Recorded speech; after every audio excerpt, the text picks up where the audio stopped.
Bonjour à tous, je m'appelle Emmanuel Pinochet, conseiller en affaires internationales au ministère de l'Économie et de l'Innovation.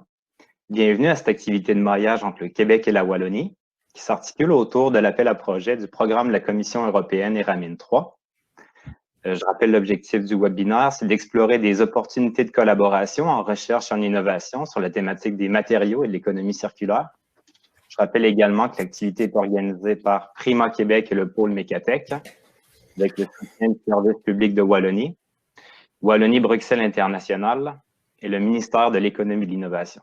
Sans plus tarder, je vais céder la parole à mon collègue Adrien, qui animera ce webinaire pour nous aujourd'hui.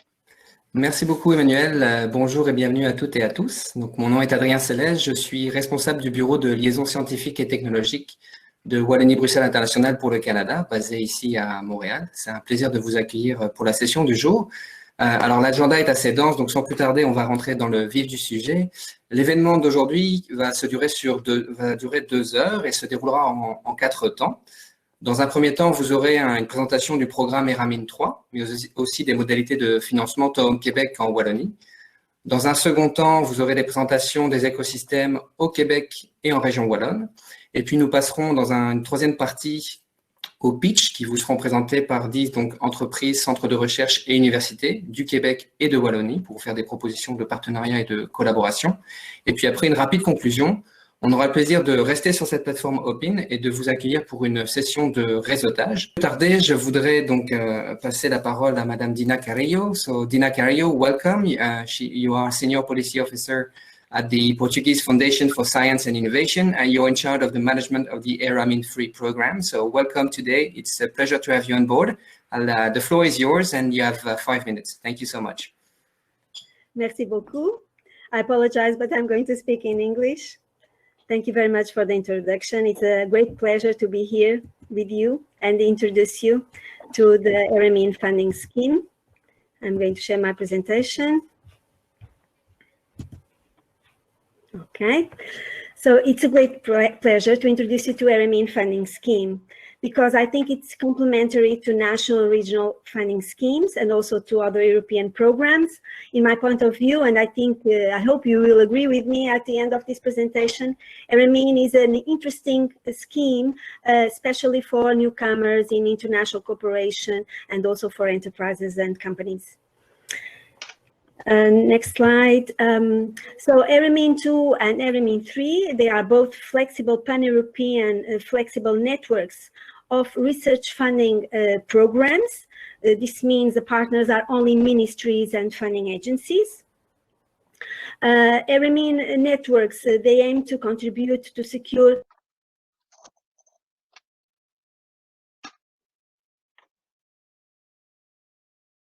carbon neutral and a circular economy in line with the objectives of all the policy documents in Europe and also with the circular economy action plan, the battery action plan, answering to the United Nations Sustainable Development Goals.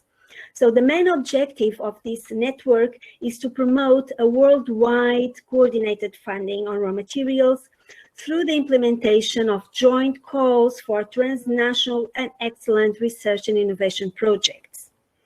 And through these calls, ERAMIN aims to reduce the fragmentation of research funding across Europe and globally, and as well support international research and innovation consortia between academia and enterprises.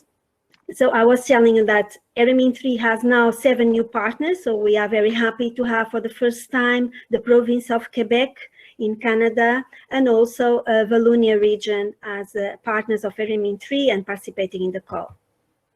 You can see my slide? Yes?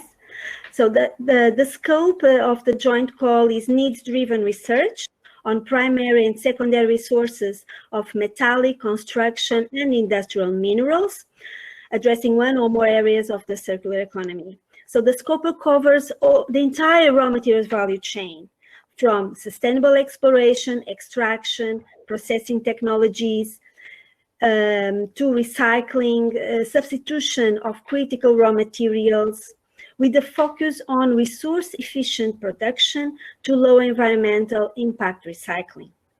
Okay. So the topics of the call, there are 5 main topics, and then under each topic we have in total 20 subtopics. I'm not going into detail because we don't have the time, but then I ask you to read everything in the context.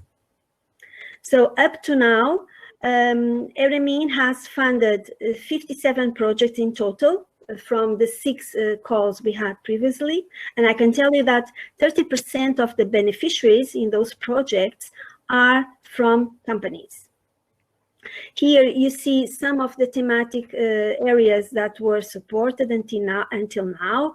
We have also 8 projects related to battery, for example, and all the abstracts of these projects are available in a dedicated page of the Eremin, on the Eremin website, as you can see here. And 17 of these projects have already ended at the moment, so the final results are there for you to see. And I think that's it. In relation to the call, so it is very important to understand that the call for proposals of Eremin is a call in which a consortium partner may apply for funding from their country or region participating in the call, which means that the partner must be eligible and comply with the national or regional funding rules. So the minimum consortium composition is at least 3 partners from 3 countries, of which 2 must be EU countries participating in the call, including also Turkey. So this means that a consortium with 3 partners requesting funding from Quebec and Wallonia only, it's not eligible. It's not eligible for funding.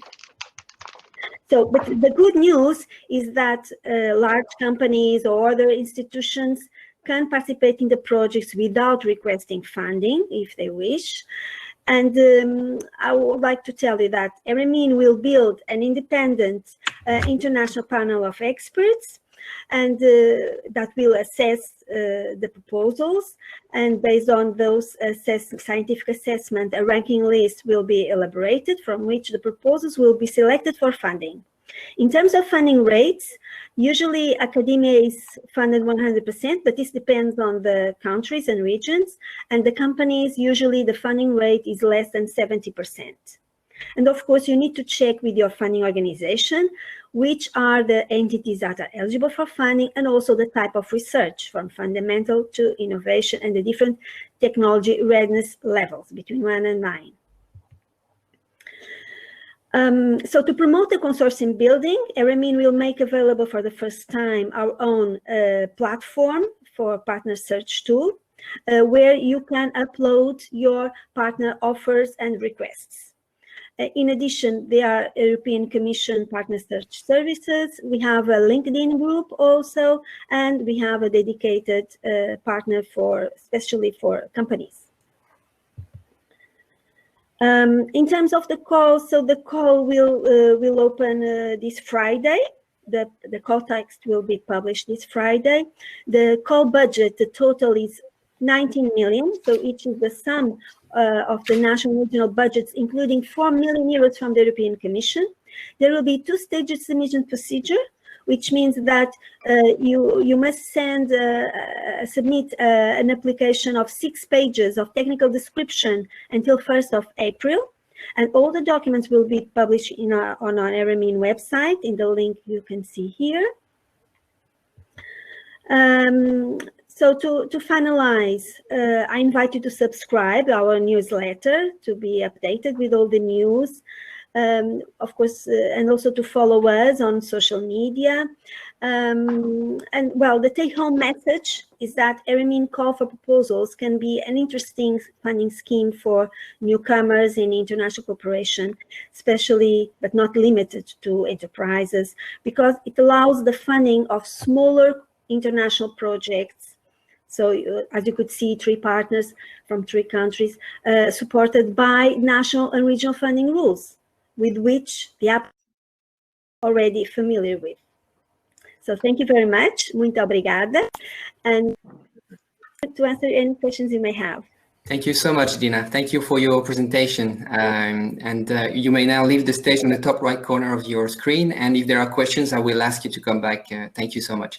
Je voudrais maintenant, effectivement, merci Madame Carrillo, vous avez donc expliqué que les règles de financement dépendaient donc des régions participantes, des pays participants.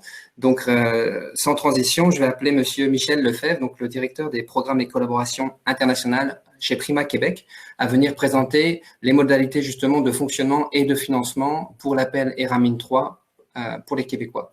Cher Michel, la parole est à toi. L'appel à projet ERAMIN depuis Prima. Donc, c'est un consortium de 3 demandeurs de 3 pays, comme Dina l'a dit, dont 2 au moins viennent de l'Union européenne. Ça veut dire qu'on a le Québec, la Wallonie, plus encore un autre pays. Les sujets doivent rentrer dans un des 5 sujets de ERAMIN. Nous, on ne limite pas les sujets, mais certaines agences pourraient limiter les sujets. Et dans le cross-cutting topic, on ne va pas pouvoir non plus tout supporter parce qu'en fin de compte, les projets doivent être éligibles chez ERAMIN, mais doivent être aussi éligibles dans chacune agence qui finance le projet. Donc, du côté de chez Prima, ça doit concerner les matériaux avancés. Et dans le cross-cutting topic, on ne peut pas supporter tous les aspects. Le projet, bien sûr, est déposé à ERAMIN par le coordonnateur du projet, qu'il soit québécois ou wallon ou d'un autre pays.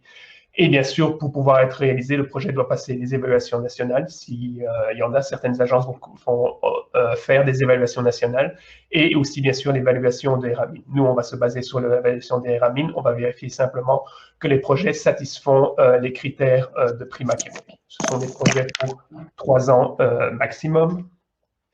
Donc, pour Prima Québec, les projets doivent concerner les matériaux avancés. Alors, qu'est-ce qu'un matériau avancé pour Prima Québec? C'est un matériau qui permet d'obtenir un avantage amélioré d'un point de vue de la performance physique, meilleure conductivité électrique ou fonctionnelle, par exemple, hydrophobe, comparativement aux matériaux conventionnels. Donc, ça peut concerner des matériaux de base, que ce soit un polymère, du bois, un métal, du béton, un composite, etc. Que ce soit le produit fini ou semi-fini qui va intégrer le matériau avancé, une batterie, une pièce de voiture, tout ce que un capteur, n'importe quel type de produit semi-fini qui va intégrer un matériau avancé. Un procédé qui implique les matériaux avancés, que ce soit du recyclage, de l'hydrométallurgie, de l'impression 3D, etc. Donc, tout procédé, comme des traitements de surface aussi, qui implique les matériaux avancés et les instrumentations. Donc, si vous avez développé de nouveaux microscopes ou de nouveaux systèmes pour pouvoir caractériser un procédé ou un matériau avancé, on va pouvoir supporter aussi ce type de projet. Donc, pour nous, les matériaux avancés sont partout. Ça va dans l'isolation des murs, les verres électrochromiques, panneaux solaires, systèmes de capture de CO2, composites, santé connectée, lunettes, téléphones intelligents, capteurs. Donc, en fin de compte, pour Prima Québec, les secteurs qu'on est capable de supporter sont vraiment transversaux. Ça va être l'énergie, le transport, l'environnement, la santé, fabrication avancée, construction, optique, défense, sécurité et autres, comme le secteur minier, par exemple.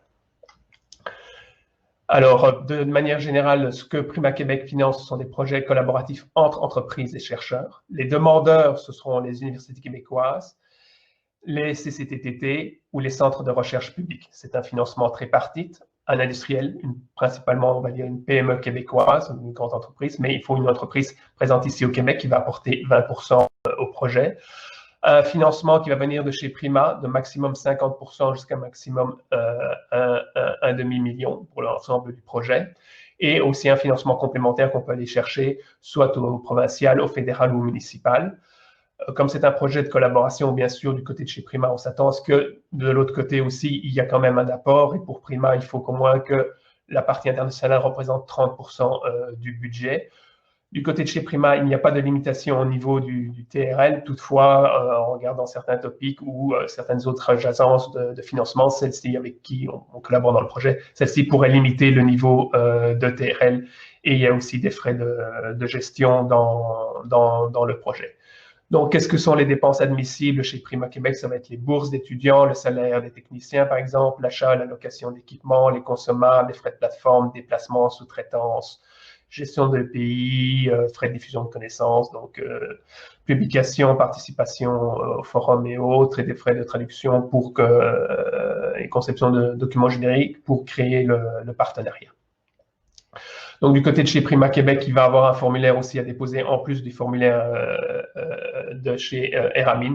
Ça va nous permettre, en fin de compte, de vérifier que tout est bien correct d'un point de vue de chez Prima Québec. Donc, c'est un résumé, un historique, une description du projet de recherche, niveau de terrain, quelle est la gestion du projet, les personnes impliquées, un Gantt chart et les retombées, bien sûr, pour le Québec avec le budget aussi.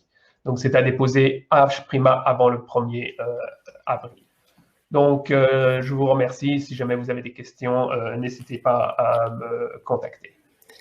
Merci beaucoup, Michel, pour ta présentation. Donc, je rappelle qu'on aura une rapide session de questions-réponses à la fin de la première session, mais surtout la possibilité d'entrer dans le détail et de poser des questions plus spécifiques sur les modalités de financement, tant à Prima Québec qu'au SPW, lors de la session de réseautage via l'onglet Expo. Donc, j'invite maintenant Pierre à monter sur scène. Voilà, Pierre est déjà arrivé. Pierre Demoitier, donc, qui est attaché au service public de Wallonie. Pierre, tu as maintenant donc 5 minutes également pour présenter les modalités de financement pour la région wallonne. Merci beaucoup pour ta présence et pour ta présentation. Merci à vous et bonjour à tous. Je ne vais pas être redondant par rapport à ce que Dina a déjà dit, je la remercie, par rapport à ce que Michel a dit et je le remercie aussi. Donc moi, je voudrais juste rappeler en 2 mots l'intérêt de postuler à ce genre d'appel wallon d'Eranet par rapport aux appels européens. Les consortiums, en effet, dans ces Eranet sont des consortiums de petite taille qui réunissent entre 2 et 3 partenaires et pour lesquels il y a un taux de succès qui est quand même relativement important, en tout cas certainement plus que pour les appels européens. Il se situe entre 20 et 50%. Les full proposals sont également beaucoup plus courtes et sont soumises en ligne au travers d'un outil que vous commencez maintenant tous du côté wallon à connaître, qui est l'outil OnTime, qui a été développé par le SPW Recherche.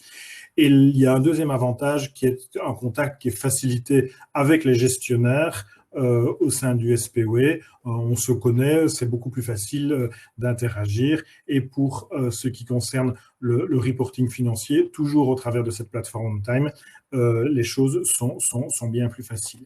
Vous le savez, du côté wallon, nous sommes partenaires de 9 Eranet, ou en tout cas réseaux internationaux, Eureka Eurostars, Eraco Biotech, Maninet, ICRAD et Meranet, 2 anciens Eranet qui sont devenus maintenant self-supporting, qui sont IRA SME et Cornet, et bien entendu Eramin qui nous réunit cet après-midi ou ce matin.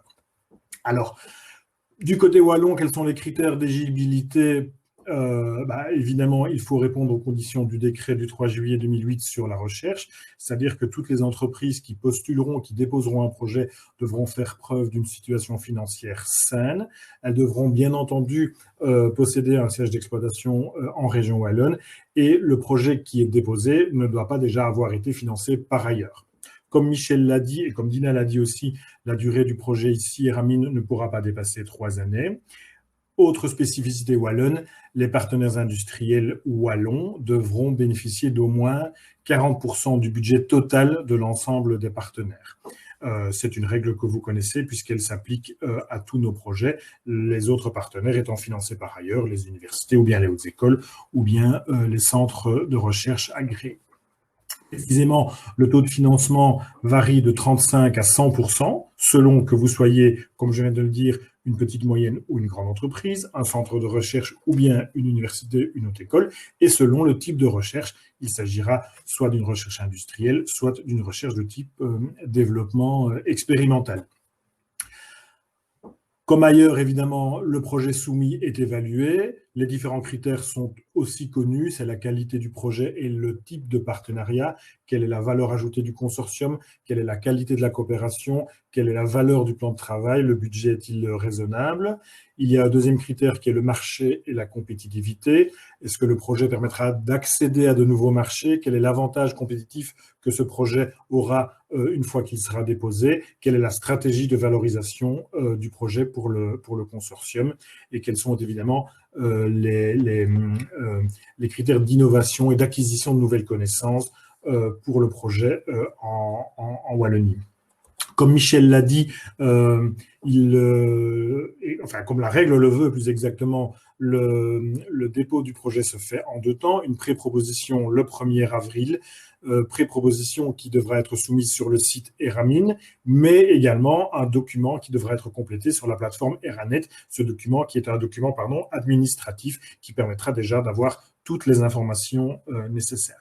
Bien entendu, on reste à votre disposition pour vous donner toutes les informations nécessaires lors du dépôt du que toutes les thématiques, les 5 thématiques évoquées, mais y compris toutes les sous-thématiques, sont éligibles du côté wallon, ce qui n'est pas le cas forcément dans les autres agences de financement. Donc, il est très important de vérifier cela. Rappel, 15 janvier, donc vendredi, l'ouverture de l'appel. Préproposition attendue pour le 1er avril. Si vous passez la rampe de la préproposition, la proposition complète devra être déposée le 15 septembre et les résultats seront communiqués le 13 décembre. La région wallonne a une disposition au budget de 500 000 € pour cet appel. Il fait partie des 19 millions donc, évoqués en début de séance. Le consortium, c'est pour moi ça, le consortium doit être composé de 3 partenaires, on l'a dit, le partenaire québécois, le partenaire wallon et donc un autre partenaire européen. Il vous reste désormais à déposer votre candidature en ligne.